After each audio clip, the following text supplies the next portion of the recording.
What up, cappers, gamblers, punters, hustlers, low baggers? Happy Friday, October 4th to all of you. Thank you for watching Sportsbook Review. This is Betting with the Bag. A very exciting afternoon has already taken place, and we have a ton of action tonight. Astros take care of business 6-2. Those of you on the unders, tough losses. That first 5 under, ridiculously bad luck. I should have listened to you guys. It looks like I should have taken the under in the Braves-Cardinals game and not the Cardinals. Fulton-Avich looking very good early. We have an absolutely packed show. A packed show. Let me tell you all of the cappers on this show because it is packed, man. It is absolutely packed. We have Drew Martin joining us in 12 minutes. Al Mack joining us 13 minutes after that. 13 minutes after that, we got the big ragu, the sauce from the boss and the sauce. And then we have Maximus in 3D, Animarak, star of the Die Hard MMA podcast and the star of his very own UFC contest here at Sportsbook Review. We will be talking about that. Shout out to all the cappers in the chat. Vinny Cornell in the house. Alex Ramirez, Comic Ricky, Not Flush Allen, Jermel Wright, Keith Sadler, not applicable. Dennis Garcia says since he beats UCF tonight, that's a big balls play right there. Alex Daly on Cardinals money line. Let's get that. Not applicable says Houston Dodgers World Series repeat of 2017. Certainly looks that way early. Mr. Rizzo says good start with the Flyers. Now let's eat their shadow now. Says cheers, low baggers. So far so good. 6-1 in NHL. Beautiful. Beautiful. Rams and over parlay last night. 0-1 in MLB playoffs, but we can fix that. 2-0 in NCAA football last night. Rolling. Diesel Eugene and that was Cove Coleon. Ricky Levine says what's cracking, Jimmy? How about a birthday pick? Let's get some cash. Ricky Levine celebrating a birthday. Ricky Levine, I've told nobody, but it's my birthday too, man. It's my birthday too. I keep that shit quiet. I don't want people caring about it, because I don't care. But yes, Ricky Levine, it is my birthday too, my friend. I am 40 years young today. 40 years young. So happy birthday to you. Happy birthday to me. 40 today, man. Gonna get messed up tonight. I tell you that much. Rafa giving me the arms. Yeah. It's Ricky Levine, Devils -1.5. Take that to the bank, my friend. Take that to the bank. Sketchy Sailor, been watching shows every day the past couple weeks, but first time watching live. Thank you for watching live. Thank you, Jaden. Thank you, guys. Brendan Cruz, what up, Jimmy? +5 units. Love seeing that. Raven in the Desert. Small schools coming up. Oh, I can't wait to hear Raven in the Desert. I want your looks on this show very badly. Okay, we've got to get to work. Right now. Let's go. Not applicable says a Libra explains a lot. Thank you, guys, for the love. Jaden Belanger saying, I've been watching for a while, but keeping quiet. Thank you. We want you. We want you guys to have a voice, man. So please let me know. And thank you, guys. Thank you for the love. I just keep that shit quiet.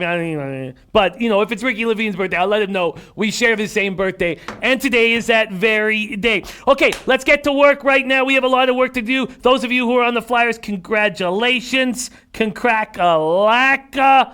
Those of you on the Flyers winning 4-3 over there in Prague. Next up, we have Minnesota Yankees coming up. We have those 3 baseball games. I'm going to talk about those games with our very own Drew Martin. But for now, I'm going to talk NHL. So, first up is Leafs Jackets. Let's look at the market moves there on Leafs Jackets. Going to move over to sportsbookreview.com. And thank you for the happy birthday love. Eddie Ole says 40s are great to me. Yeah, I'm excited. There's my main man, Lizo, in the house. Yeah, I'm excited about 40. I have no concerns. Not applicable said I hated turning 30, man. I'm not afraid of getting older. I'm thankful. Eddie Ole says break out the Canadian Club for Jimmy's B-Day. Yeah, man. It's nice. It's good. Ulysses Hayes says the big 40s is special. Don't downplay that, brother. Yeah, I just wanted Ricky Levine, my guy Ricky, to know that we have the same birthday. Jaden says, I'm from Rimouski, where Crosby played junior. Of course, he came back last week for the jersey retirement. It was wild. Oh, it sounds very cool. And Ant Fam says, Jimmy, you ever in New Orleans? It's on me. Ant Fam, I will take you up on that. I will take you up on that 100%. Okay, let's talk NHL. We got a big game in Columbus, Ohio, and this is a new look Columbus team that may not be very good. Let's take a look at the issue. Oh, we got runner on base for the Cards, man. At least get me one. At least tie this up for me.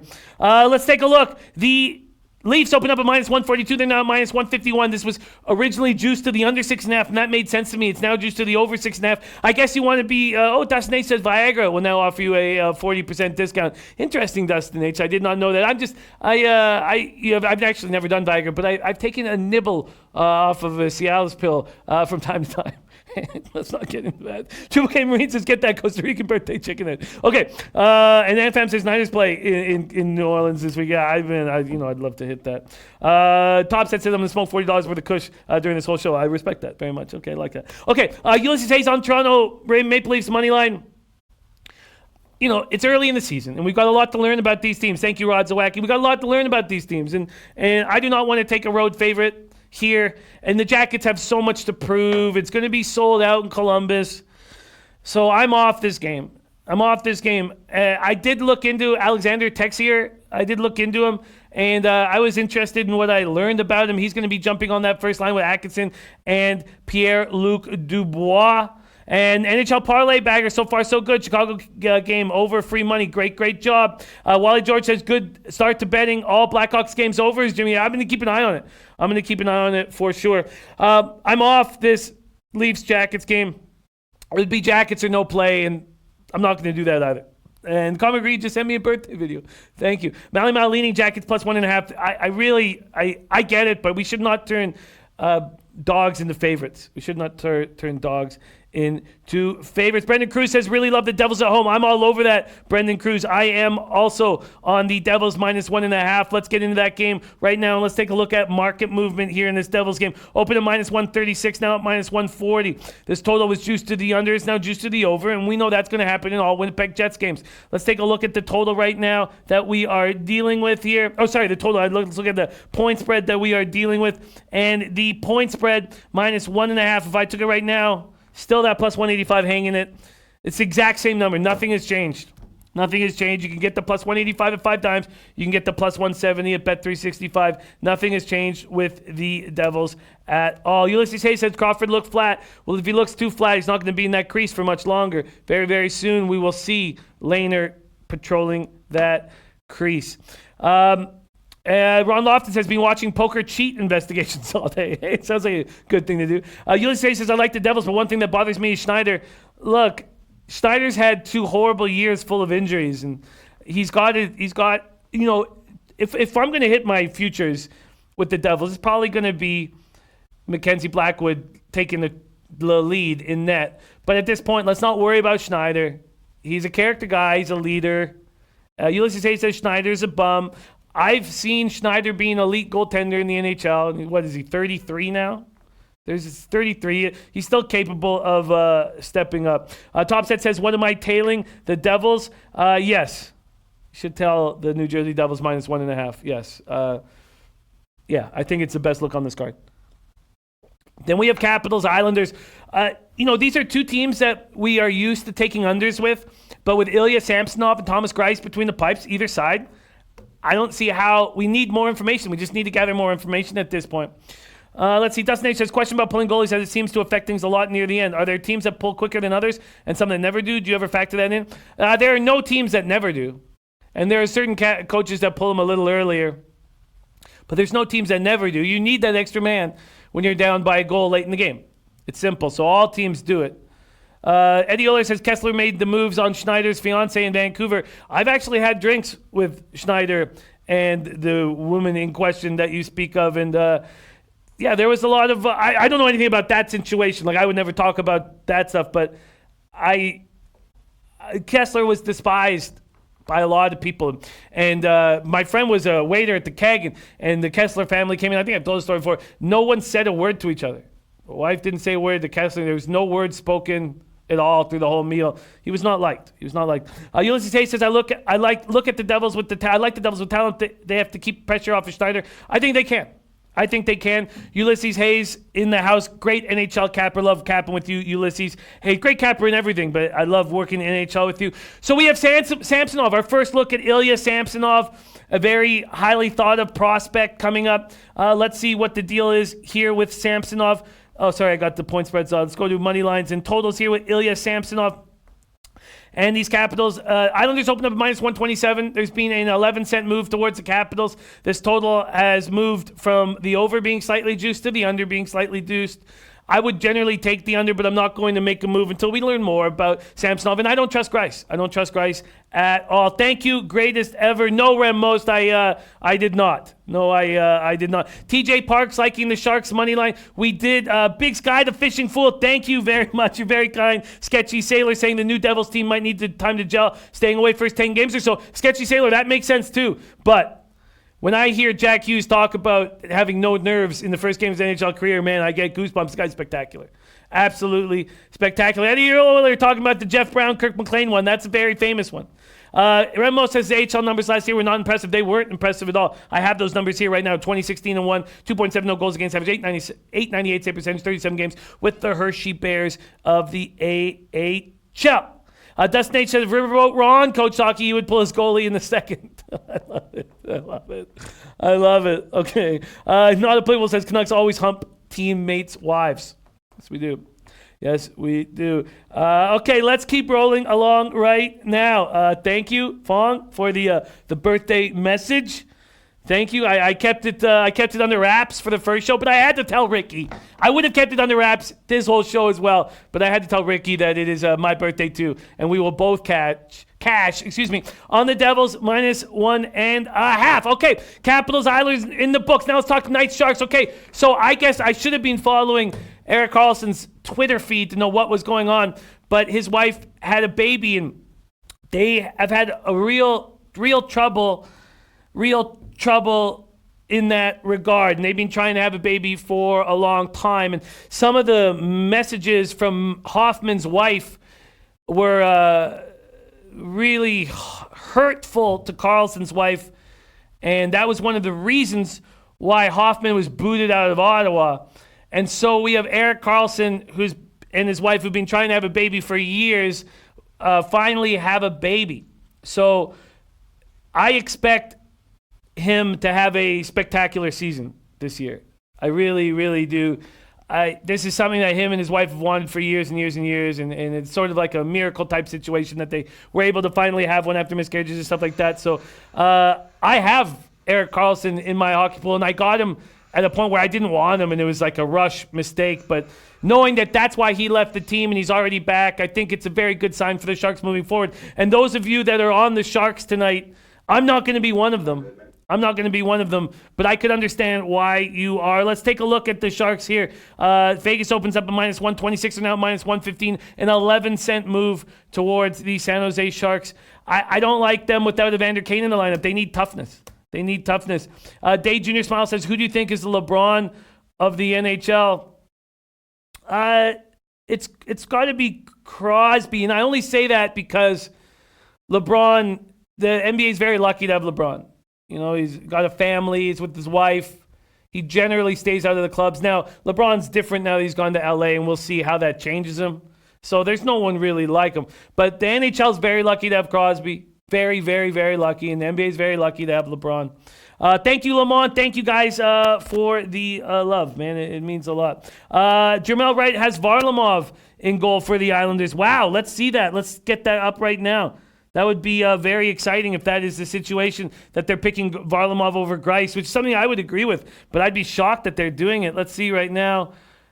Maybe I'm just waiting for this to...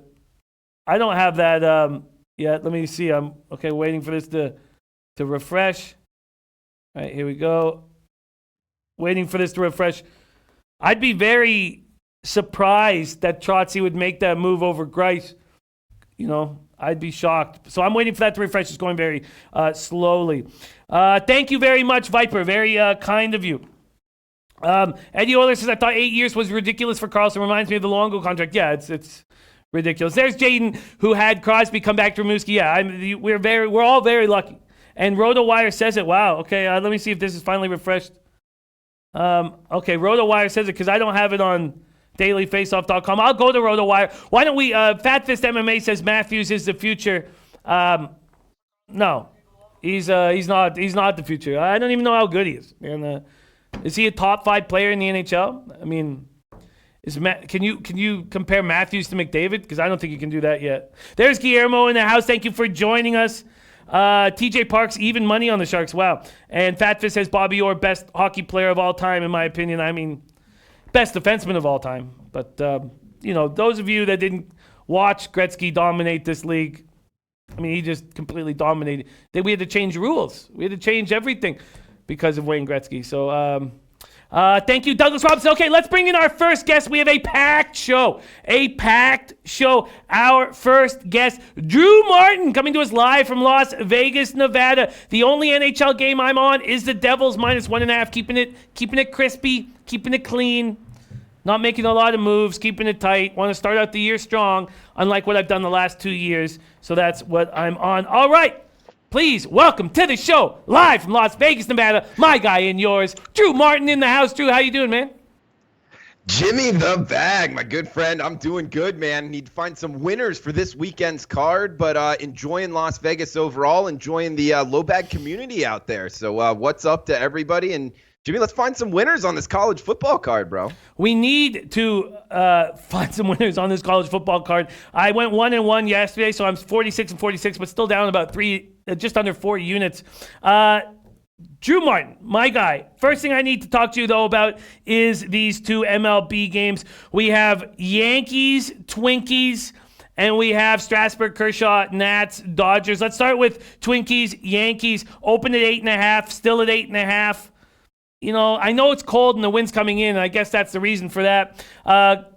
Paxton opening at -190 and the Yankees now at -186. I'm going to pull up these lineups right now. Do you have any lean in this Twinkies-Yankee spot? I mean, with both of these lineups, MASH, and you mentioned, it's a little chilly and the wind blowing in, but still, I'm not really interested in betting the under. We have seen, come playoff time, these pitchers sort of dominate, so that's what's kind of keeping me off from betting it personally so far. I kind of lean towards the over, just because I think the ball might be leaving. We've seen it all year, in terms of the home runs. Also, sidewise, possibly first 5 towards the Twins at a plus price. I keep it first 5 mainly because the bullpens, the Yankees got a pretty solid bullpen, so I want to stay away from the later innings if it's a close one. But I think sidewise, if you're needing some action on this game, I might lean towards the dog in the first 5. I get that, with the way the Twins hit lefties, but I don't trust Berrios right now. Let's look at this lineup for the Twinkies. Garver, Polanco, Nelson Cruz, Rosario, Sano, Kepler, Gonzalez, Cron, and Arraez. For the Yankees, LeMahieu, Judge, Gardner, Encarnacion, Stanton, Torres, Sanchez, Gregorius, Urshela. And this here in RotoWire doesn't have the wind going in. On Daily Baseball, it does have the wind going in. That's interesting. It's interesting that they have a different look for the win there. Still 10 miles per hour with these Twinkies, Yankees. All right, and then the next look on the big playoff MLB card is Nationals, Dodgers, Strasburg, Kershaw. Kershaw opening up at -150, now at -149. It feels like you're getting a deal on Clayton Kershaw, but I don't know if I want to go up against Strasburg. This total opened up at 7.5. It's still there. He's been a 2-cent move to the under. Drew Martin, Nationals, Dodgers. I actually like the Nationals here, Jimmy, and because Strasburg, he's kind of in good form. We saw him look good his last time out. Actually, his last couple times out, the ball's really he's in control anyway. Plus the fact, a plus price here with the Nationals and going into the playoffs. My thinking was, if they get out of the wild card game with the starting pitching that they have, I have them circled as bet on and making a run. So in order to win this series, this is feeling kind of like a must win here, not wanting to go down 0-2. Like to have that win in game 1 with Corbin, but still the spot was kind of, coming off of that wild come from behind win to win the wild card game, then the travel spot out west. You can see why game 1 went down, but I'd like to see and I kind of feel it here with the Nationals bouncing back in the late night action. So at a big plus price here, Strasburg versus Kershaw, obviously, the sexy names on the hill lean me towards the under West Coast at night, but even more so, I like this plus price with the Nationals. Plus price with the Nationals. I am about to lose my second playoff bet. I think that my futures on the Astros will get me out of trouble when it's all said and done. But I'm going to stay off these two baseball games. I'm going to cheer on the Devils. But a lot of people asking about college football, Drew, and why wouldn't they with you on the show? Let's talk college football. Two big games tonight. We had Teddy Covers come up and like Cincinnati in the spot against UCF. UCF available at 3.5 across the board. There's a 4 at Bovada. This total opened up at 60s now, 62 or 62.5. 63 at Bovada. Drew, are you still bullish with UCF? Jimmy, I'll tell you, Teddy Covers is a nice guy, great handicapper overall. But tonight, Friday night lights action, him going against UCF, not with my money, buddy. I mean, UCF is what, 26-13 since 2016 ATS, 19-9 since the start of 2017, 11-5 since the start of 2018. Just because they've dropped their last 2 ATS, I think it's more of a buy low opportunity here on UCF. Minus just 3 in the hook. You got to go top to bottom. Athletes wise, UCF has an advantage here over Cincinnati. Now, granted, Cincinnati Bearcats in Hibbert Stadium at night, a well-coached team. I don't want to take anything away from them. But, when you start talking about group of 5 teams, nobody's better than UCF, in my opinion. They got the athletes, the quarterback position in terms of it. Also, these Florida kids going north, we saw them have a bad game against Pitt. I feel like they rebound here, kind of a same type of profile here, heading back up to Cincinnati. A lot here points me towards UCF and a buy low opportunity. They've been a money maker. I'm not jumping off of them just yet, Jimmy. I like the Knights here, rolling with the shirt. Bet it personally, man. Be watching tonight. It should be a fun one, a key game in the AAC, and I do have a 1-unit bet on UCF minus 3.5. Dennis Garcia on Cincinnati plus 3.5. So is Chris Garza. Ulysses Hayes liking Cincinnati if he can get the 4. Do you think that if you're backing Cincinnati plus 3.5 like Dennis is, it correlates with the under?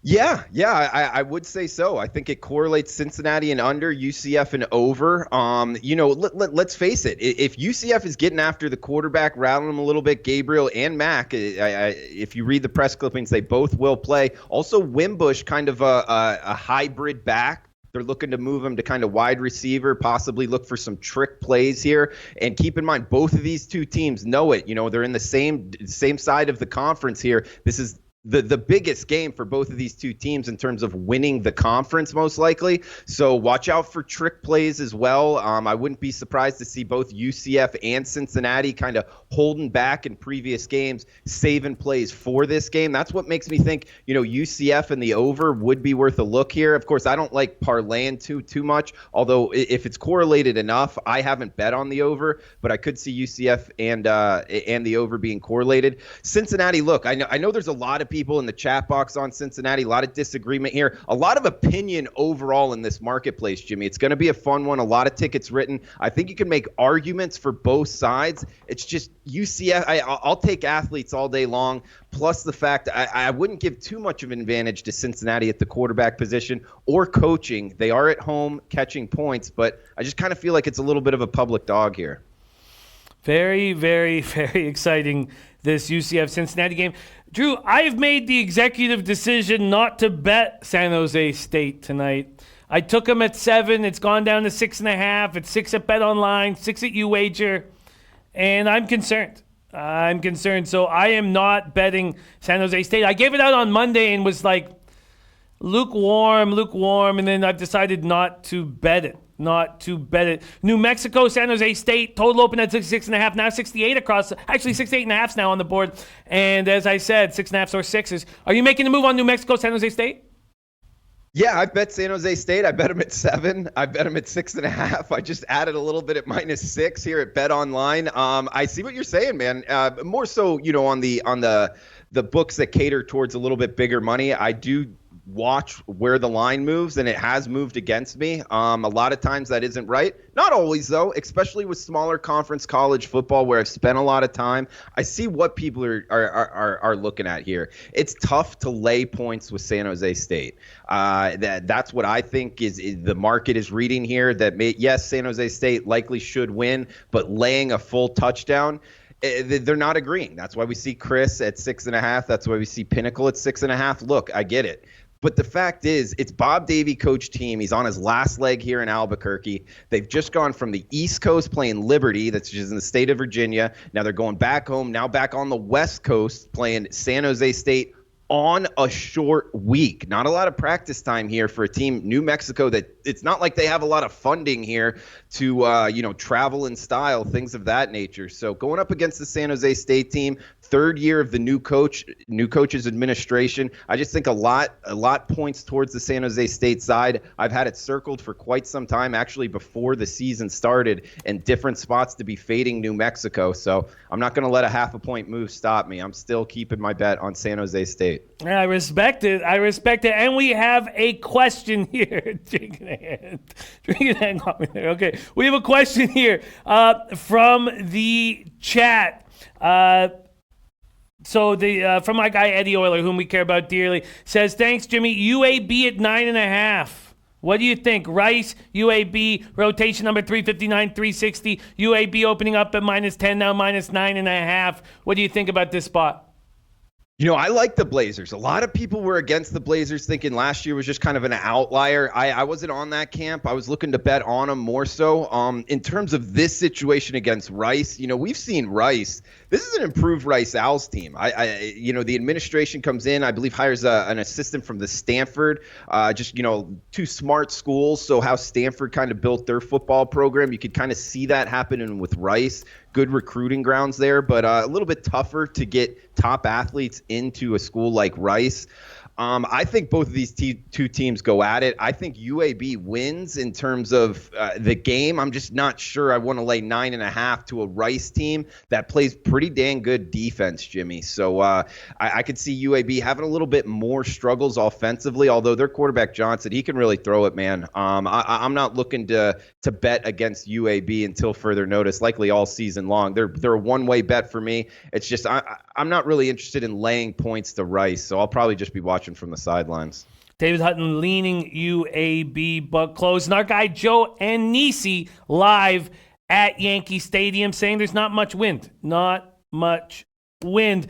All right, Drew Martin, we've got to move on to our guy Al Mack, but I'd be remiss if I didn't ask you what you decided to get to the window with on Saturday. I have your looks from Monday and Tuesday. What did you decide to hammer after your week of study?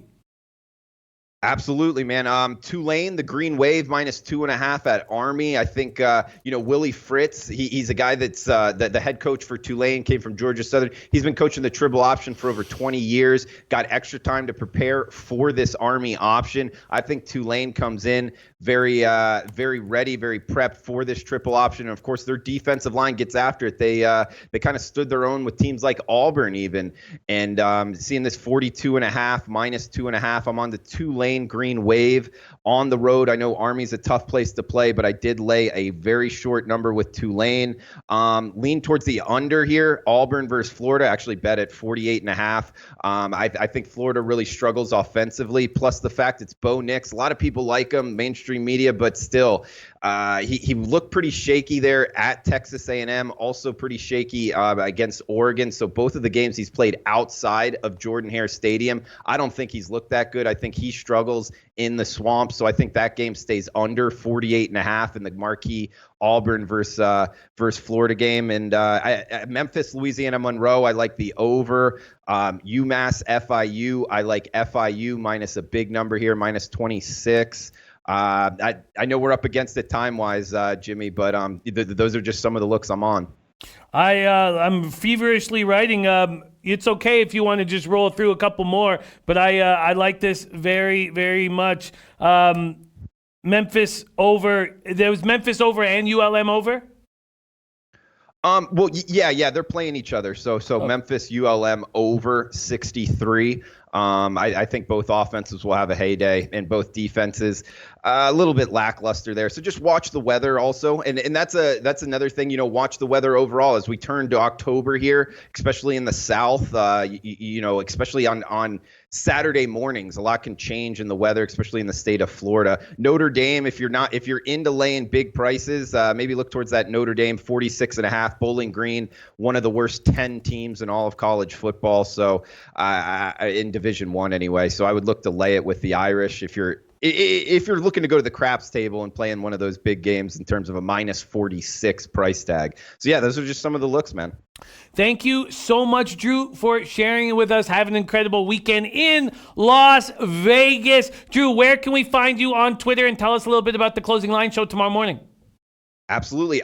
At Drew Martin Bets on Twitter. Feel free to reach out, come at me, do whatever you guys want. I'm all cool with it. So at Drew Martin Bets on Twitter. Also, tomorrow morning, guys, 11 a.m. Eastern, 8 a.m. Pacific. We'll be coming live with Ian Cameron, DJ Big Boss, and Big Ragu, plus myself. We'll be going over the full slate. We'll have best bets, the whole bit. It's a really fun show tomorrow morning. Get you ready right into kickoff, 12 noon Eastern kickoff, 55 minutes, an hour show. So it's a lot of fun. Come join us in the chat box. And yeah, best of luck with your bets. It's a fun night for Friday Night Lights, Jimmy. Hopefully you cash some bets, bro. Thank you, my friend. Enjoy the weekend in Vegas. There he goes. Drew Martin. We go right from Drew Martin to our guy, Al Mack, representing Toronto. Al Mack, how you doing today, my friend? Friday night, got a lot of looks, I'm sure, in store for us, and I can't wait to hear them. How you doing? Yeah, man, it's a good look today. Like, it's kind of overwhelming.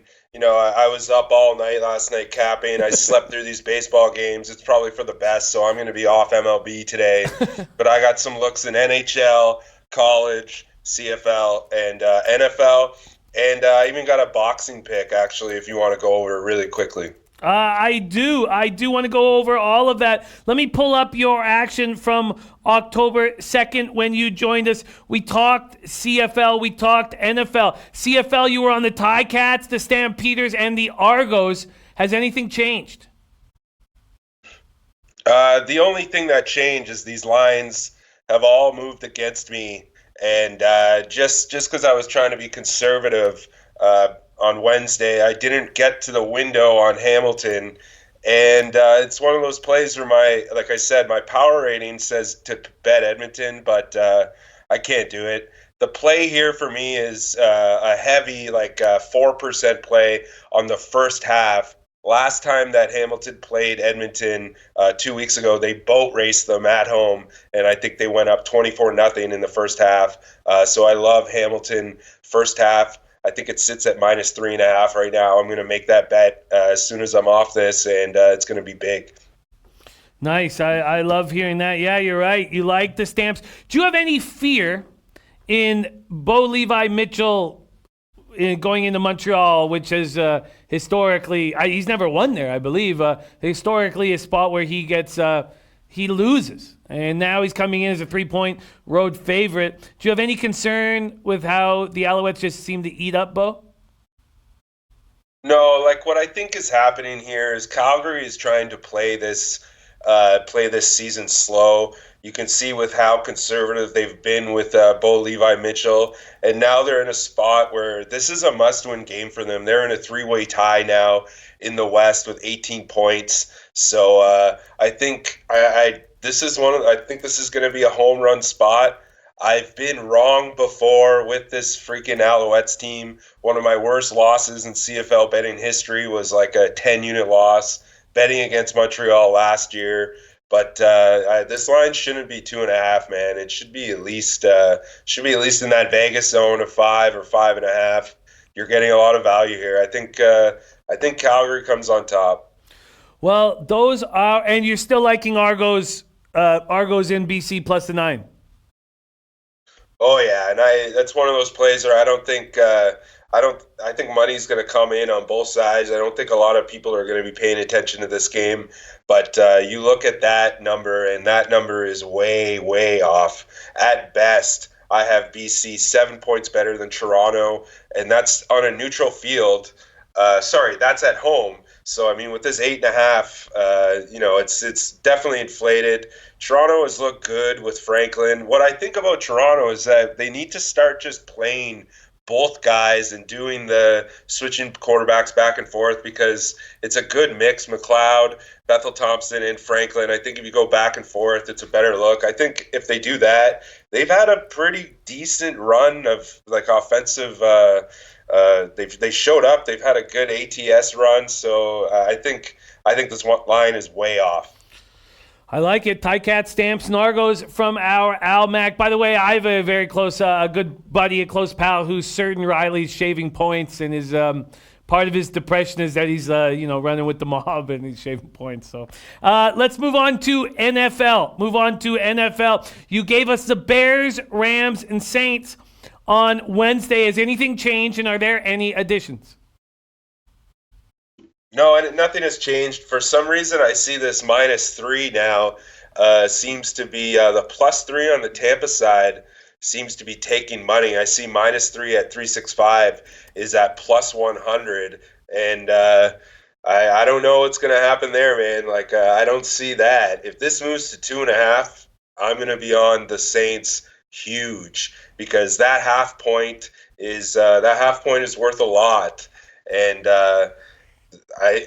these two teams, the two times that New Orleans has played at home, these games, their two games have fallen within 2 points or less. Tampa Bay had a game against the Giants that fell within 3 points or less. So, those points within 3 matter a lot in these divisional games, and I think especially with this New Orleans team. So if this moves to 2.5, which I'm seeing it might do, I'm going to be on New Orleans. That'll probably be my biggest bet of Sunday. Wow. I'm very uncomfortable with this spot, with how bad the Saints have been in yards per game, and the Bucs defensive front is. So one thing about this, with Shaquille Barrett playing out of his mind, and Levante David and Ndamukong Suh, I don't trust them that much.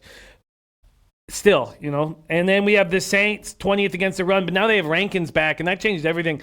I can understand why people like the Saints. I can understand why people like the Bucs, and to me, that screams stay off game for me. And no additions to your NFL card? Yeah, just because we're pressed for time, I'm going to give out. I hit the Rams last night, which was just dumb luck. I got a 2 on the Rams on the pick 6 contest, so.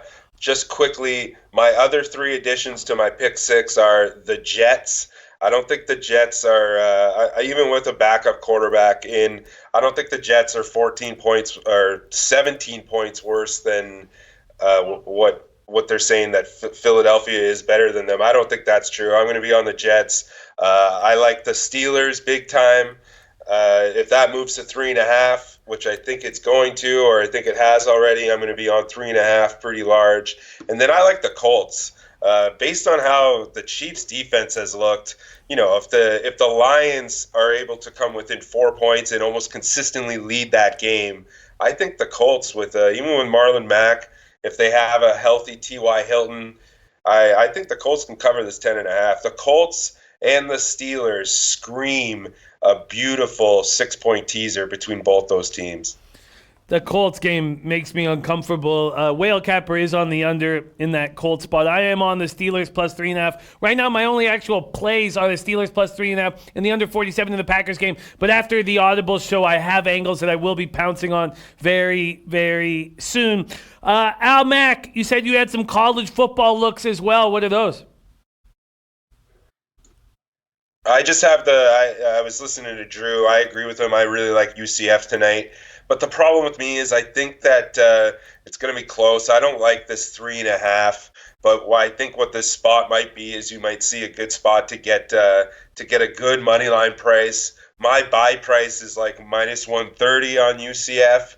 And if you want it, I would just sit back and maybe watch the first quarter of this game. And if UCF at any point live is a dog, I would hammer them. So that's how I'm going to approach. I wrote for SBR this week.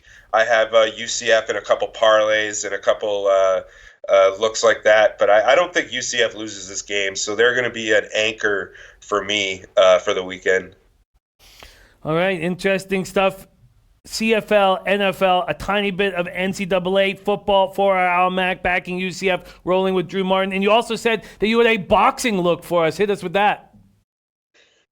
Yeah, just real quick and simple. Last time that Genny Golovkin fought, he fights tomorrow night. Last time I came on the show and I think I said that it might go the distance.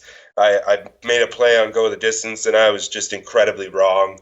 And that fight finished in 4 rounds. So I have Gennady Golovkin this weekend inside the distance, and I saw the price, and I had to jump at it. Plus 105.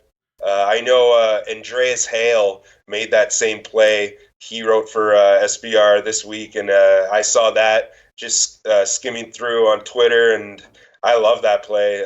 Give me Gennady Golovkin inside the distance at plus 105. I like it. Backing Golovkin inside the distance at plus 105. We have Raven in the Desert bringing in his small schools. I've been tailing some of Raven in the Desert small schools the last 2 weeks and have a pretty juicy ROI doing that. Raven in the Desert, thank you for sharing your hard work with us. And now, Mac, thank you for sharing your hard work with us. I'm going to roll with you on this action here. And the Friday Nighters, Eskimos, Ticats. Are you concerned that this has gone to 7 with the Ticats, but are you fine with it?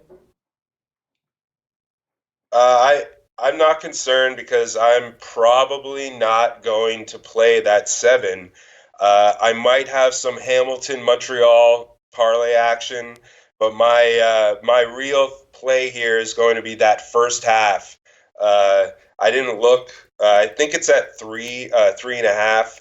I still like it at 3.5. I think Hamilton comes out and just slaps Edmonton in the face here. I wouldn't be surprised if there's a bit of a comeback and it gets closer, but I wouldn't be surprised if this ends up another like 21-3 or 24-0 type thing to start this game. Interesting. Ticats, taking the Ticats tonight in CFL. Thank you so much for joining us, Almac. Almac, tell us where we could find you on Twitter. Tell us about some of your work on Spark Sports as well as here at Sportsbook Review. Yeah, hit me up on Twitter at SparkAlmac, and then always check out sparksports.ca. I put out my weekly defensive power ratings for the NFL on there. That's something that has just been working for me for literally like years now. I put out my CFL power ratings, and then I'm going to have some guys throwing up some tennis plays and some I'm going to be betting on some junior hockey, some CHL and some AHL, and I'm just going to be pumping out stuff like that, odd market stuff like that all year. And then every week I'm putting out stuff for SBR articles. I put some out about the props this week's, the first touchdown, the teasers. You can find all that on my Twitter. You can find all that on the SBR Twitter and on the Spark Sports Twitter, which is at Spark Sports Bets. There he is. Al Mack in the house. Al, thank you so much for joining us. Enjoy your weekend in the 6. Have fun, man, and thank you. Yeah, thank you. I just wanted to say happy birthday, Jimmy. Appreciate everything you've done for me, buddy. Oh, man, it's my pleasure. And we're just getting started, my friend. We are just getting started. Okay, there he is, Al Mack in the house every Wednesday and Friday here on Betting with the Bag. And not applicable in the chat says, Ragu about to bring his recipes for us next. That's exactly what's happening. Our guy, the sauce from the boss and the sauce, Big Ragu in the house. Ragu, how you doing on this Friday evening? Happy birthday, my man! Jesus Christ, it's your birthday, 40 years old. Wow, I didn't get on the early show, but man, that made my whole day. I want to go home. Well, I'm home already, but I want to have a drink with you right now, man. Let's drink. Let's cheers. Cheers to my man, Jimmy the Bag. I love you like a brother. Oh, I love you too. I love you too, Ragu. Yeah, I kept it under wraps. I kept it under wraps so people didn't know in the early show. I kept it under wraps. But when Ricky Levine said it was his birthday, I had to let Ricky know that it's mine too. Much love to you, and cheers. There's no alcohol in here. Ooh. But there will be soon. There will be soon. Reagan Anthony, thank you. Muhammad Jomal, you guys, thank you so much. Ragu, a big weekend ahead of us and a big Friday in front of us. Do you have any action, first off, in the MLB playoff games? Listen, I'm tired of these bookies trying to rob us day in, day out with these prices. I mean, 240 on up to the other team. The Rays, I stood off of that game. I just had a bad feeling. I didn't think the Rays were going to bounce in that one. And I got the Yanks today. Barrios coming in against Paxton. That's a sneaky game. It's almost 2-1.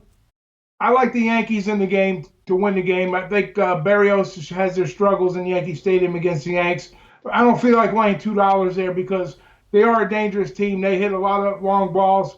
And speaking of long balls in this game, I don't think you're going to see a lot of them, even though I think they have the potential to be there.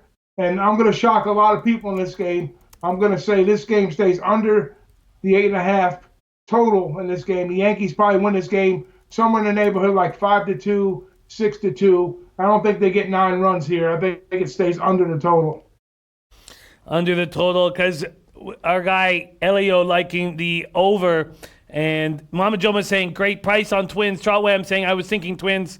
I'm just in a bad run here. It's probably expected from me after this regular season, but another loss popped up. Another loss today on the Cardinals' first 5. And I should have taken the under, and then I was being pushed by guys in the chat saying take the first 5 under, and yet I did not. Very disappointing. All right, Raghu, where do you want to go? What sport? Are we going to go NFL? Are we going to go NCAA football? Where do you want to start? Let's go. Let's talk about the UCF game a little bit. Let's do it. Because I like UCF a lot. They made me a lot of money. They made a lot of people a lot of money. Over the 1.5, 2 years we've been doing this, but tonight, man, oh man, they got to travel to the Bearcat territory up in Cincinnati, and they're going to have a blackout up there. All that hoax with that BS with the field, that was all a bunch of nonsense. But anyways, what's not going to be nonsense is this game, and I think they're going to get some good looks up here. Both teams will on their sides. Cincinnati, we know they're a defensively minded, strong team. They're playing in a double revenge factor in this game.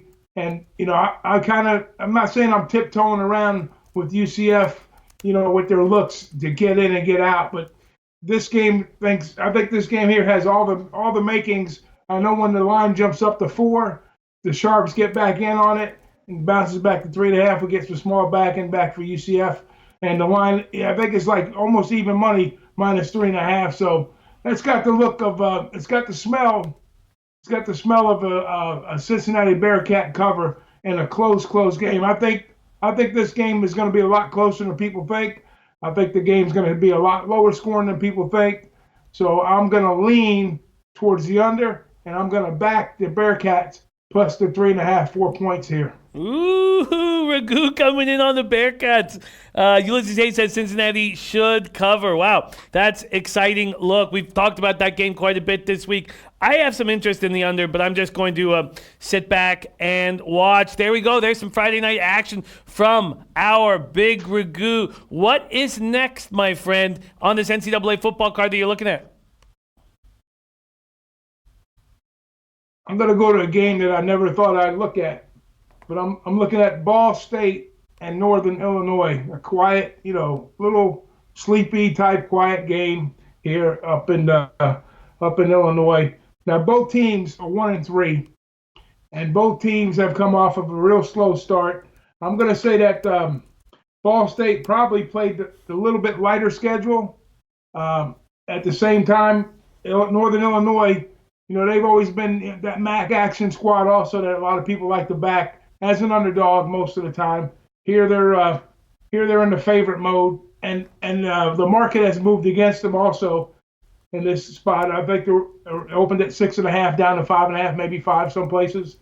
But the interesting thing I'm looking at here is that both teams have started off really, really slow in the first half.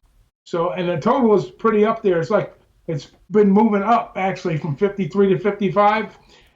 Both teams have averaged like 8.5 and 3 points. Northern Illinois is only averaging 3 points in the first half. Now they have played, Utah, Nebraska, and Vanderbilt, and those have all been on the road. They started out against Illinois State, and the other team, Ball State, has played 3 games at home against weaker opponents. For one week game, they played Fordham, they played Indiana, and Florida Atlantic, which I know, Drew could probably give you some good insight on FIU, FAU. He loves those teams, right? He talks about them all the time. But here, I think the good look on this game for me is both teams are coming out real slow, 1-3. There's a big number, 55 points, for a total, and they both score real low, slow starting teams. I like under in the first half in the Northern Illinois Ball State game. Take the under first half in this game. I find that extremely interesting and a great breakdown that I may be all over with you. Going to move over to NCAA football. A look from our big Ragu. Northern Illinois Ball State first half under from the Sauce. What else you got in store for us, big Ragu? All right, we talked about Air Force Navy the other day, so we're gonna get off of that game. Okay, we're gonna talk about a lot of underdogs today, and I got another one I'm looking at in the Horseshoe up in Columbus. That's Michigan State, Ohio State. Now, granted, it's not Ohio State's biggest game of the year, but it's going to be somebody else's biggest game of the year going up there, and a team that hasn't been scoring a lot of points for whatever the reason may be. We know that they have their offensive issues, but we know, man, this team defensively is a juggernaut. And Ohio State, on the other hand, is a team that's rolling pretty hard, putting up a lot of points and against a lot of good competition. You know, they beat Cincinnati. You know, they beat them like a drum, 42-0. They beat Indiana, that's not saying much, 51-10. And they beat the shit out of Miami, Ohio, 75-6 or 76-5. And they just got through kicking Nebraska's ass 48-7. So they're riding high. They're playing, you know, they're doing their thing. And a lot of question marks coming into the season with, you know, what they were going to do. So not that they're surprising a lot of people, but, you know, they're kind of what they thought we were right here. And I think this is where we kind of put the brakes on Ohio State. They're giving up way too many points against a solid Michigan State squad.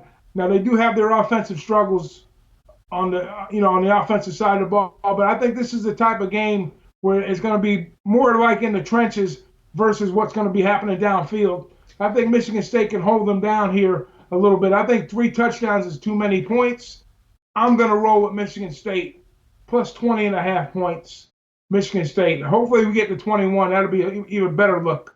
But I don't know. I think the Sharps will kind of buy back some of that money. So I'm going to roll with Michigan State plus the points. Michigan State plus the points. We already know that our Teddy covers is on Michigan State first half plus the points. What do you think of this total, Ragu, sitting at 49 all week? I mean, that should tell you a little story right there. As many points as Ohio State has been scoring, you think about that for a minute. Ohio State's hitting like in the 70s against weak opponents, you know, and they're rolling pretty strong. So for them to roll out a number like that, you know, below 50, and that's going to tell you think that Ohio State's going to beat this team 40-10 or somewhere along those lines, you know, 28 to you know, 10, 12, you know. I don't think it happens. I mean, I think it happens, but I don't think it happens by more than 20 points. I don't think Michigan State, I wouldn't money line this game, but I think it's a game that Michigan State could possibly keep. I mean, if it's rolling at the under, I don't like numbers under 50 in college, but this is one you have to consider, you know, because I think it's going to be a trench game. So that might be a good look, maybe a first half under possibly, but full game. I think probably the better value is in the full game under. But what scares me about Ohio State, let's say it goes south for Michigan State, then that total can go right to the shithole in a heartbeat. I hear that. It's dangerous messing with a total under 50 with this Ohio State offense. But I get what you guys are saying, backing all these points with Michigan State. But from another side of it, we have Rich G saying, not sure why everyone wants to mess with OSU right now, and I get that as well. We have a question from our Fat Fist, who has a play of the day video on this show. It says, Ragu, you like the team total over 16.5 first half for UCF? I like UCF, but not tonight. So UCF is a stay away. I'm not going to get involved in any action on the UCF side tonight. Going to stay away. So there's your answer. Fatter fist, Nick Harrington. Batted .448 in high school baseball. Ragu, what's next on your card, my man? Okay. So, you know, I had a look on this earlier, and let me get that paper out here. Hang on a sec. Who was it? What do I do with it now? Shit. Okay. Anyways, on the Texas Tech slate, where was that game at? Hang on a minute. You gotta love Ragu, old school capping, writing everything down man. on pen and paper. And there's others. I got paid. It's like a kid in a candy store over here, man. Realistically. All right. So, anyways, all right. Let's talk about this Tulane Army game for a minute. Let's do it. We didn't talk about this game. I know Drew. Now, who is Drew on in this game? Tulane, Green Wave. The Green Wave, right? Now, the Green Wave, they're getting a lot of love, this team. I mean, we see what McCleskey did with that great catch at the end of the game to beat Houston a couple weeks ago. I was on the wrong side of that game. I had Houston. I was wrong. And DJ and I, we both give Tulane a lot of love in that conference. And I think they might be in for this game here. I know the public's backing them off of that last look. I think there might be a little bit overvalued going to West Point playing this game. I've always been a backer of Army in a lot of different roles. Now we get Army at home, getting 3 points at West Point against a pretty good, pretty upstart Tulane. I say upstart, their talent is pretty decent actually, so they're not really upstart. And Willie Fitz, he's been around the ballpark a long, long time, so I shouldn't say upstart, but they've been getting a lot of love here. I think they might be a little bit overvalued in this spot. I mean, they've only been averaging on the road 6 points. So they've had a lot of home looks, and they're traveling against a tough Army squad. And if they're that good, I think the number should be a little bit higher here. But Army does what they do. They're going to grind it out. So I think Army's a good look here. Now the total is 45 points, and I'm not a big proponent of playing big totals against Army, over the totals with Army. But I think if Army wins this game, I think they're gonna stuff it right down Tulane's throat as far as putting points on the board. So I would look at a team total over Army. I'm kind of curious what that might be. I would probably lay off at a total, but I would be on Army money line at home. Take Army plus maybe 140 or 145, 150, whatever they give you. And so is Muhammad Joma also on Army. We got Cincy, North Illinois, Ball State first half under, Michigan State full game, and Army from Ragu. Army is a very interesting look to see Muhammad Joma and our big Ragu going up against Drew Martin. Very exciting. We've got to move on to UFC Ragu. Are there any other looks in NCAA football or in NFL that you want to share with us? Yeah. One key point in the NFL. Now, does everybody know that Davante Adams is not playing Sunday? Yeah, I wasn't sure, but I guess when we were doing the audible, our Donnie Rightside let us know that was the situation that he's been ruled out. Say goodbye to Green Bay in that game. Bet Dallas. Dallas is the look there. It's too one-sided for that game. Even though, I'm like the ultimate Benedict Arnold. Last week I hated Dallas. This week I love Dallas. So call me what you want. Give me Dallas and the victory in this game here. Take Dallas and make money. Yeah, and that makes sense. And a funny spot is after Donnie Rightside's also on Dallas, and then in came Whale Capper liking the Packers, saying that watch what Aaron Rodgers can do with these. He can make something out of nothing so often, and that he was going to be able to do that with these guys. And when you look at this Packers wide receiving core without Davante Adams, it's just Valdez-Scantling, because I don't believe in Geronimo Allison or Jimmy Graham. But Trotwam says, agree, Ragu, Dallas has to be the play. And Rod Zawacki says, I'll take the Packers. And Ulysses Hayes says Dallas was one-dimensional. This is a good spot. Dustin H says Zeke yards prop over. He's going to absolutely run all over them, rushing and receiving. Joy Jack, Packers. Muhammad Joma, Green Bay is still underrated. Muhammad Joma says Dallas is overrated. We shall see come Sunday. Big Ragu, what a treat it is to run with you. Thank you for sharing your hard work with us, my friend. Could you tell us where we could find you on Twitter and tell us a little bit about your big show tomorrow morning? Yes, sir. You can find me on Twitter at BIGRAGOO62, Big Ragu 62. Tomorrow morning, the best show on SBR. Me, Drew Barton, Ian Babano, and my guy, DJ Big Boss, 11 o'clock Eastern, the closing line. Get your college winners there. Get your game on. Get ready to cash some tickets. And, Happy birthday to my guy. And here's your birthday pick. You ready? Yes. In the FCS game, Eastern Washington Eagles get the job done at California State Sacramento. Bet it money line. They win by 3 touchdowns. They're an underdog. Cash that ticket and see you Monday morning. And a happy big smile on your face to my guy, Jimmy the Bag. Happy birthday, my brother. Thank you, my friend. Eastern Washington birthday pick from Ragoo. Consider that bet, my friend. Thank you for sharing that with me. Enjoy your weekend, and please give our love to Kelly. And we need more Kelly videos. Let her know. If you're going to be a star, you got to act like a star. And she's a star. We need more Kelly, Ragoo. Have a great weekend, my friend. All right. You too, my brother. There he is, Big Ragoo. Check out that show tomorrow morning, 11 p.m. Eastern. And we go right from Big Ragoo to our guy, Animarak, in the house. Big UFC card this weekend. Coming to us live from Phoenix, Arizona. Animarak, how you doing today, my friend? Jimmy, I'm doing great, buddy. Happy birthday, my man. The big 4-0. I love it. Thank you, man. Thank you. Yeah, 40 feels good, man. Feels good. Feels very, very good. Let's talk UFC. We have a new contest hosted by our very own Animarak. I'm going to put the link in right now. Tell us a little bit about it, Animarak.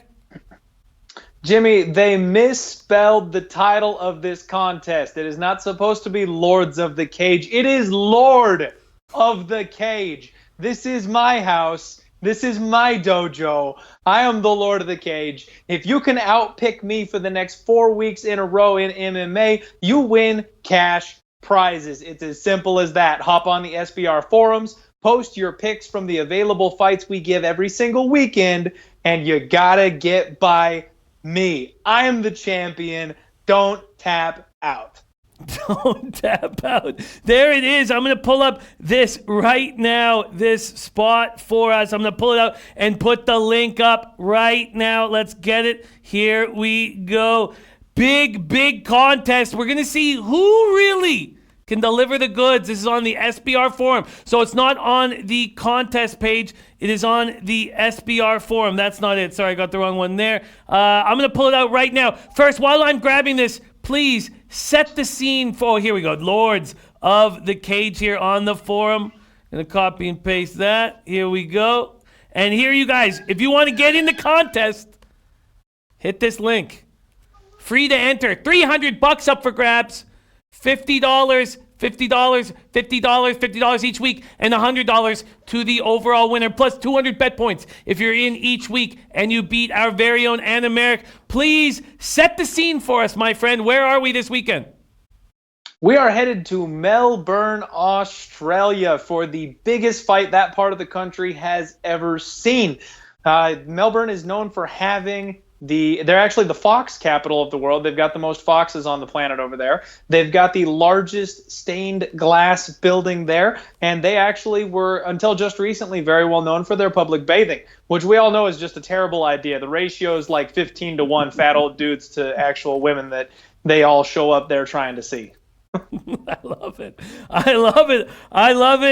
Animarak, let's get to your action right now, my friend. But first, before we get into your action, I want you to watch our very own Fat Fist Play of the Day video.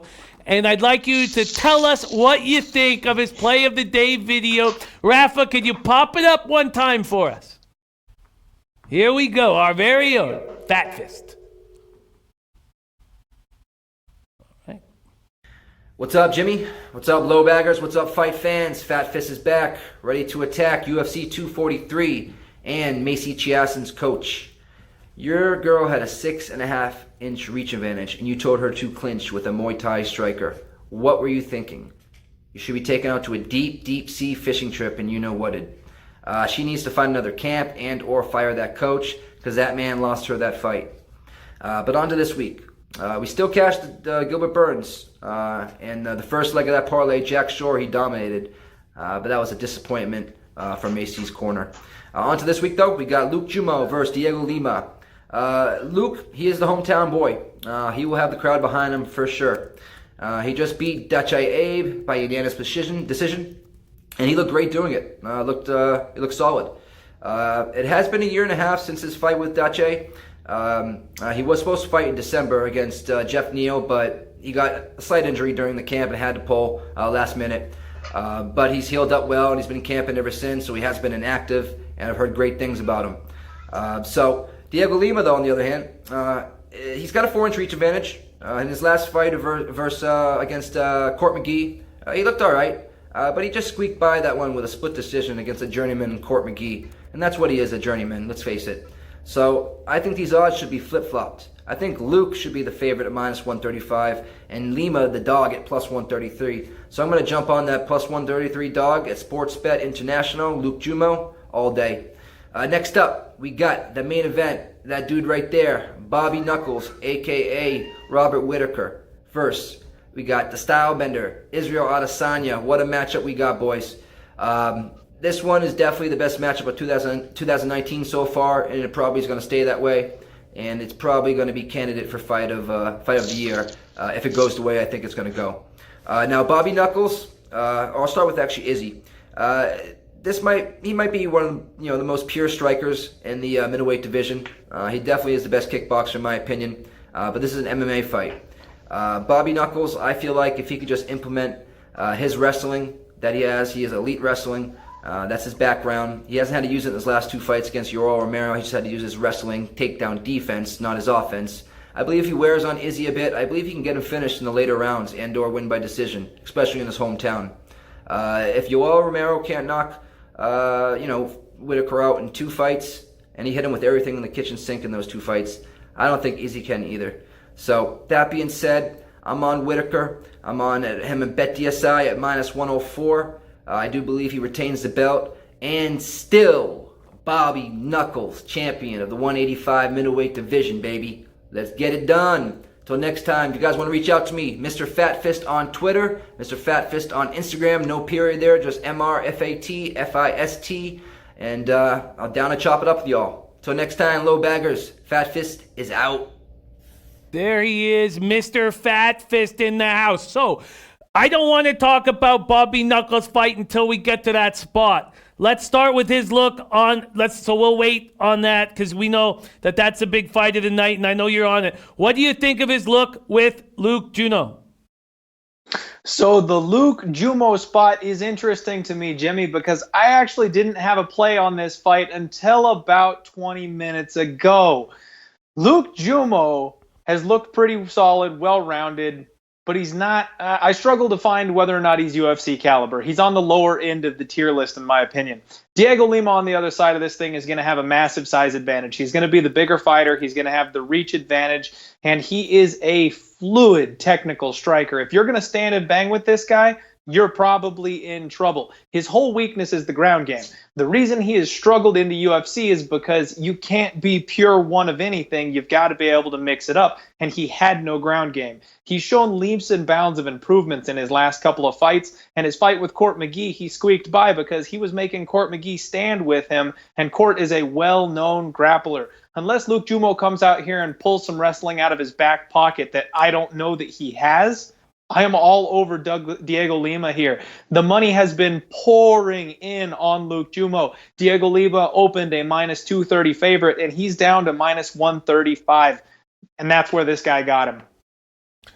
Well, going heads up against our Fat Fist. I love it. Fat Fist says head to head as usual. Let's go. All right, let's talk action on our very own Animarak's card. Let's get after it right now. First look on this card is a big matchup. Bruno Silva versus Khalid Taha. Taha opening up at minus 240 at Pinnacle now minus 227. Animarak, Silva, Taha. Well, Jimmy, this is basically just a spot play here. My boy Bruno Silva is way too big of an underdog. The dude's a legit grappler. He's a big-time Brazilian Jiu-Jitsu black belt, and he has moved out to train with the champion, Henry Cejudo, who is an Olympic gold medalist turned mixed martial artist. That camp is one of the fastest rising camps in MMA. I'm completely sold on it. They are turning men into monsters. And if they can do that with this kid, he's going to show up and be something impressive. His opponent has that big KO power shot, and that's kind of his ticket to victory here. If he can't land that big KO shot, though, he has a history of being out-wrestled. So if Bruno Silva is able to combine the wrestling with his slick Brazilian jiu-jitsu, I think he comes out here and gets the upset. First dog of the night, plus 200, Bruno Silva, baby. Ooh, we're getting rolling with a plus 200 dog from our guy Animarak. Next on the list, Jeon Kim versus Ncaa Kasim. Kasim opening as a plus 140 dog, now a plus 148 dog. Money coming in on Kim. Do you agree with that market move? What's your play on this fight? I do agree with the market move, Jimmy. If you guys want to give Ncaa Kasim a search over on Instagram, she knows how to work that page, but that's about all she's got. She's a young, explosive girl, and she won a bunch of soccer mom fights and won her first 5 by KO TKO in like the first minute or something. Absolutely paper thin level of competition. She gets to the UFC and got completely worked. Jeon Kim is not a phenomenal fighter, but she is better and more well-rounded than Ncaa Kasim is. The other thing is Ncaa Kasim really doesn't like getting hit. You can see in her fights whenever she gets popped, she's got a very, very amateurish reaction to that. Now, she is young, so if she shows up here and proves me wrong with all these things, there's a chance she could improve, but I'm going to try and fade her one more time. The UFC is pushing this girl because she's young, she's high years old, he's a Brazilian Jiu-Jitsu black belt, he's got heavy, heavy hands, and he has been this close to finishing basically every single opponent he's had in the UFC. In fact, he took on Jingling Liang, the Leech, and had him in a deep rear naked choke and suffered one of the most egregious fouls the UFC has ever seen when the Leech eye gouged him to get out of that choke. The referee didn't even step in to take any points or anything like that. It was a brutal spot. He should have finished it there. This kid can finish anybody. There have been a couple questions about his motivation in the past, but he is at home. He's going to be the flag holder. He's the Australian boy, and they're bringing this guy in to make him look good. He's been rocked in every single one of his fights. He was on skates in his last fight. That was a 3-round ass-kicking, and he's got an extensive amateur career, which includes 2 big knockout KO losses. I'm all over Jake Matthews here, but I'm not laying that kind of wood, Jimmy. That's not my style. I've got him inside the distance at plus 177. We're looking for a finish. I like it. Inside the distance with Jake Matthews getting the big plus 177. Next on the card, Johan De Castro versus Justin Tafa. Tafa opens up as a dog at plus 105. Now a favorite at minus 121. This is at Pinnacle. What's your look here between De Castro and Tafa? Jimmy, I have got an approach to heavyweight fights, especially low-level heavyweight fights. You take the dog and you take the guy with the power edge. So I got Justin Tafa at minus 105. It's simply that. He comes out of the better camp. He trains with guys like Mark Hunt and one of the fighters that's later on down here on the card, Bam Bam Tuivasa. So he's got that same style. He's got really fast hands. He's got the death touch. And when you've got a guy that's that big and hits that hard, there's a pretty good chance he's going to land something, especially with both of these guys being the debut fighters, one of them being the one training out of his home country, his home gym. He's going to be far more comfortable there, and I think he gets the knockout. Gets the knockout. We're on Tafa. Next up, we have Dan Hooker versus Ali Quinta. Hooker opening up at minus 129, now minus 162. A lot of money coming in on Hooker. Do you agree with it? What's your move here? I completely agree with this line move, Jimmy. Dan Hooker is an absolute monster. There are 2 fights that we need to look at to make sense of this one. So Dan Hooker fought Gilbert Torino Burns. Gilbert Burns is basically a better version of Ali Quinta. He's a second-degree Brazilian Jiu-Jitsu black belt. He's faster. He's more explosive. He's got better striking. Dan Hooker KO'd him in round 1. Now let's flip the script on this thing. Ali Quinta is a good wrestler. He is a Brazilian Jiu-Jitsu black belt as well, but not quite at the same level as a guy like Burns. He does carry heavy hands, but we saw the kind of beating that Dan Hooker can take against Edson Barboza. Ali Quinta is just not capable of putting out that kind of damage that would cause Hooker to wilt. So Ali Quinta just got done fighting Donald Cowboy Cerrone, a man with a large height and reach advantage on him. He couldn't get the wrestling going, and he was completely outclassed on the feet. Basically, when you look at these things, the stylistic matchup points everything in the direction of Hooker, and Hooker has finished every single one of his UFC victories. Every time he's won a fight, it's been by knockout or submission. The kid is deadly and dangerous everywhere. He's on the rise. I think Iaquinta's dipping down. And I've got another prop here for you. You can play him straight if you want to play it safe and count on Iaquinta surviving.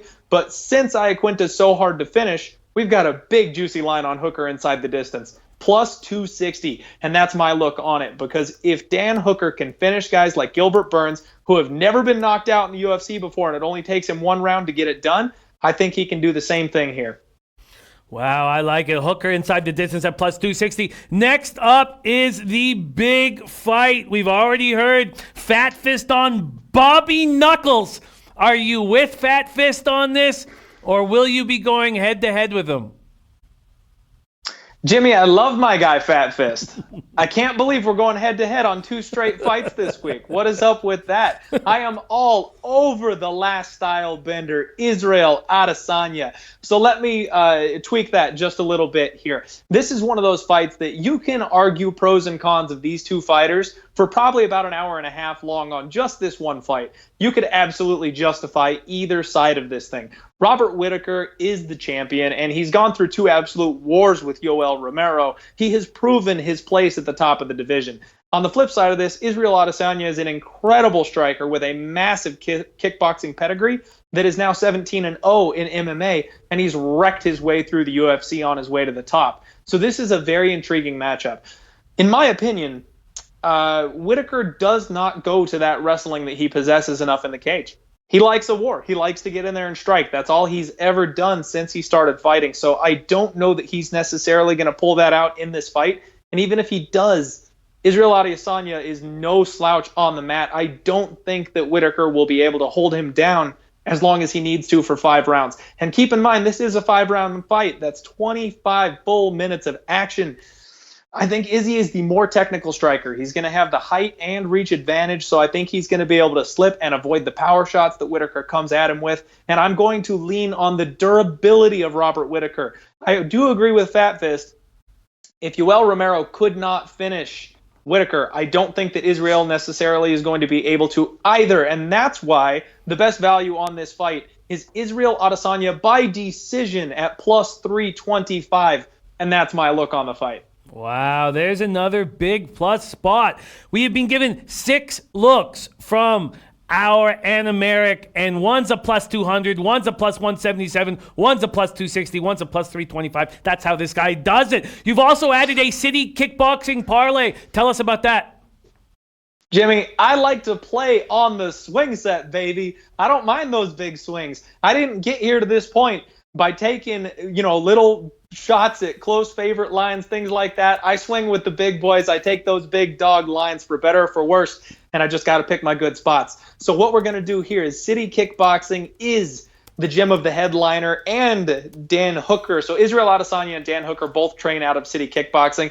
The last time 3 of their fighters were all on the same card together, they swept the board. They went 3-0. This gym is on the rise. They've got some serious talent coming up. So we have got Brad Riddle, Dan Hooker, and Israel Adesanya all fighting on the same card together. They are all peaking. They are leading the charge for their country and their gym. I'm going to parlay those 3 guys together straight on the money line. That way, if something goes wrong with these prop bets, I'll still get a cash in because I do see all 3 of them winning. I got plus 444 on that parlay, Jimmy, and I think it's a winner. There it is, a plus 444 parlay. Bruno Silva plus 200. Kim minus 170. Matthews inside the distance plus 177. Tafa minus 105. Hooker inside the distance at plus 260. Adesanya by decision plus 325. He added Diego Lima at minus 135 and a plus 444 kickboxing parlay. Riddle, Hooker, Adesanya. Beautiful stuff. Animarak. Tell us a little bit where we can find you on Twitter. Tell us a little bit about this big contest we have going on at Sportsbook Review, and tell us about the Die Hard MMA podcast. You can find me at Maximus in 3D on Twitter for all my bullshit. You can follow me at Die Hard MMA Pod if you're just interested in my betting content and mostly my MMA content over there. The Die Hard MMA Podcast is uploaded to YouTube. It's on iTunes, Stitcher, basically anywhere you want to find your shows there. I break down these fights top to bottom. I also do fighter interviews and all kinds of good stuff is coming down the line there. And I need you to sign up for the Lords of the Cage contest because I need some free money. None of y'all are going to beat me. And if I win this thing, I get all those prizes. So come on in. Water's fine. Water is fine. I'm going to put that link up one last time for everybody because it's not on our contest page. It's like the Beat the Bag contest, same deal. So here is the link, and there it is. Join us for the Lords of the Cage competition. And America, what a treat it is to roll with you. I'm going to start drinking and celebrating my birth, man. 40 years young, I'm going to start drinking. I wish I could be doing it with you. You're a great guy and a great friend. And America, thank you so much for joining us. Jimmy, I wish I was there with you to party for your birthday too, my man. I will do a shot of Fireball tonight in your honor. And don't forget, I know I'm the MMA guy, but I'm kind of killing it in the Pick 6 contest. I'm right smack even right now, but I've got those Vikings at minus 5.5 as my 2x banger on Sunday this week. So I'm expecting more shots of Fireball. You go have fun tonight, man. Thank you. Drinking hands always gets me in the chat, man. Thank you guys so much. Great job, Ann and Merrick. Thank you to all my guests on the show. It's a packed show. We went from Drew Martin getting it popping off. We went from Drew Martin, and then we went right into Al Mack, and then the Big Ragu, and then we went into Animarak with a special guest appearance from Mr. Fat Fist, and we put a bow on this bad boy with dangling from a thread here, almost at double-digit units down, so we caught him. Let's see this video from number one.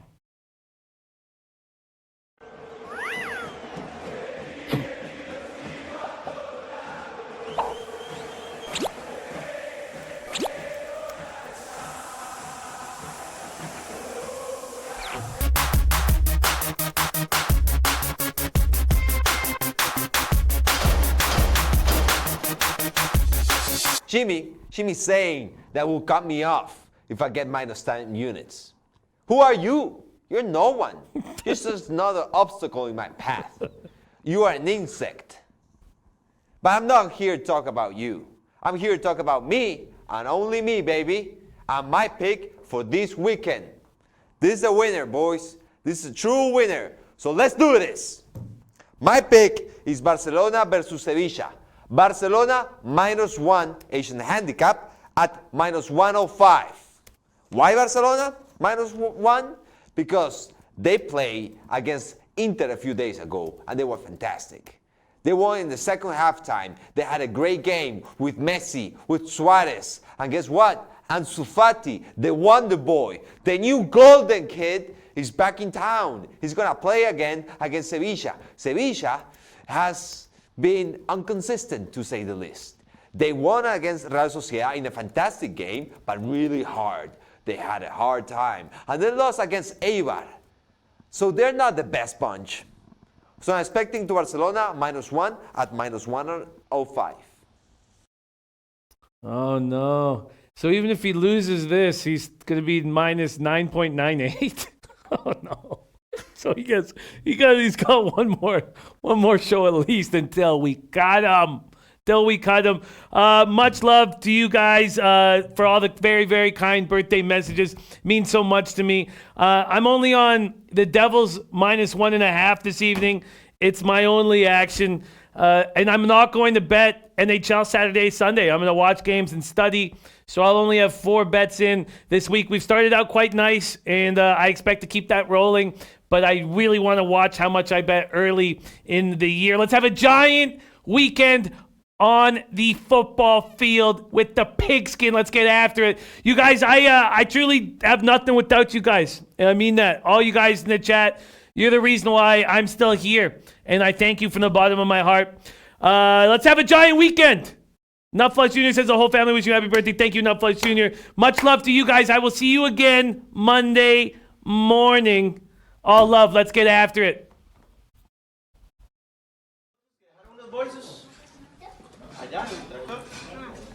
Leche, Los Bookmakers.